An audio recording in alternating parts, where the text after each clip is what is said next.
So, funny enough, when I saw the trailer to this movie, I felt like it was just spoiling the entire film to me. Come to find out, outside the general premise and one specific plot point, the trailer actually did an excellent job of not giving away too much. Because of this, I'm only going to be showing footage of the trailer I'm talking about. So there won't be a lot of movie footage used in this review, but the question is, what did I think of the Gorge? It was a lot better than I thought it was going to be. Let's get into it. There she is. West Tower Observation Post. Your home for the next 365 days. There is no outside communication here. What's that on the other side? That is East Tower. Contact with the other side is strictly forbidden. So what's the mission? To keep people from going in the gorge? No. You need to stop what's in the gorge from coming out. What the hell is that? So the general synopsis of the film is two snipers, one American and another from USSR basically, are hired by a shadowy government to protect this gorge, hence the title of the film. But instead of stopping people from going into the gorge, they're supposed to be stopping something from coming out. They're stationed on either side of the gorge and they can't reach each other, nor are they supposed to communicate with each other in any way. It's supposed to be just completely alone for a year. And they never explain why they're never supposed to communicate even via walkie-talkie. That seems like it would make a ton of sense, especially how the actual firepower defenses are set up in this movie. Communication would greatly benefit each side of the gorge. Also, if this was real life, they would have never hired two attractive people of the opposite sex to maintain these two stations. The Shadow Agency should have known better.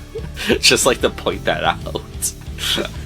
But suspending disbelief, I actually liked the romantic story that evolved with this movie.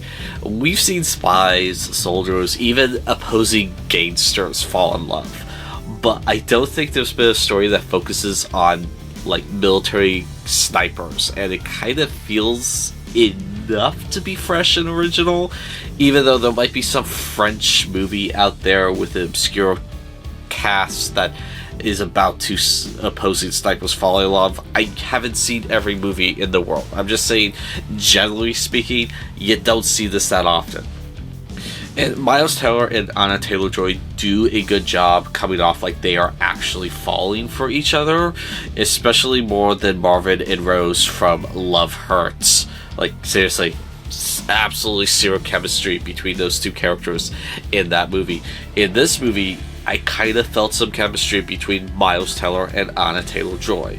And watching this romantic relationship evolve, there are some fun moments between the two characters. And I'm not going to lie, I don't go for love stories, and I genuinely enjoyed this one. It managed to keep me interested in their relationship.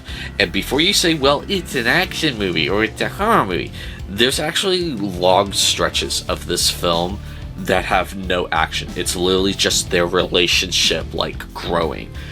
That being said, the pacing in this movie is excellent. I never once felt like I was getting bored or looked at the time wondering when this was going to be over. So the fact that they're able to have excellent pacing with a movie that is not non-stop action is always a plus in my book.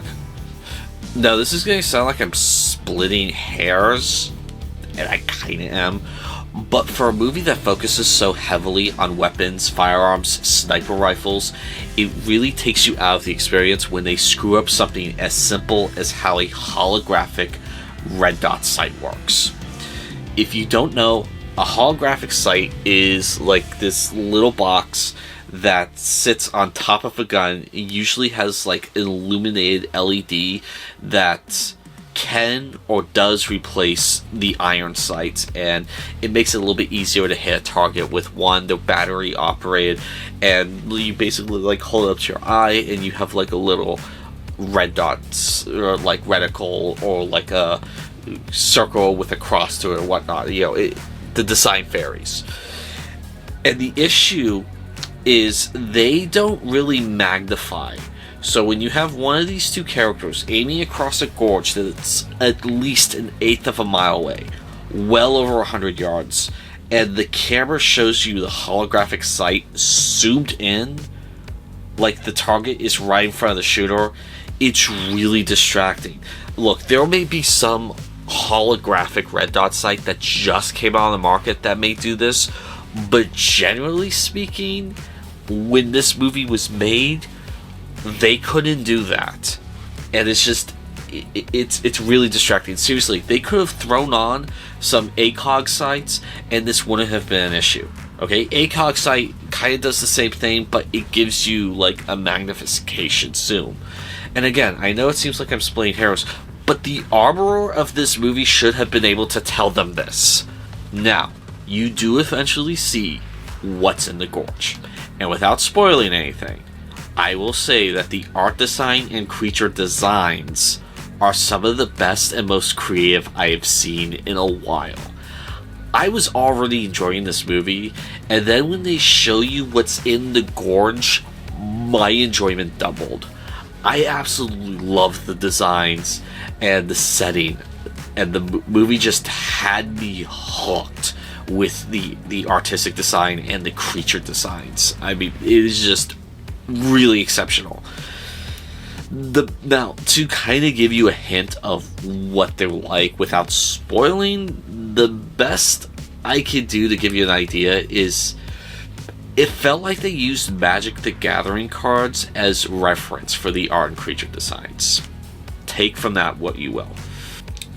And then finally, I always love me a good shared universe, set up for future sequels, teases for another movie, but this movie doesn't do that. It had a solid conclusion, and when the credits rolled, it just kind of felt like a one and done. And I kind of like that. Don't get me wrong. I would love to see a sequel to this, sure, but it doesn't need one. And that's kind of nice.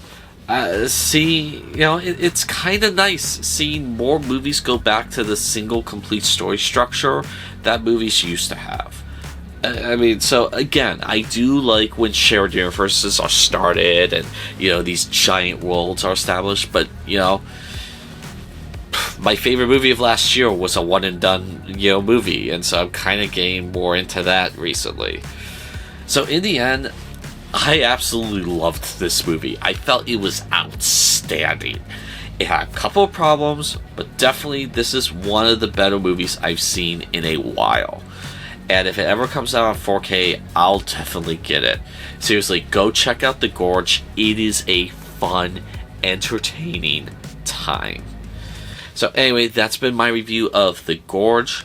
What did you guys think of this movie? Please do the stuff with the liking and the sharing and the subscribing and the commenting and the glaving. My name's Chris Ricano with 11 Hour Reviews, and that will be all for today.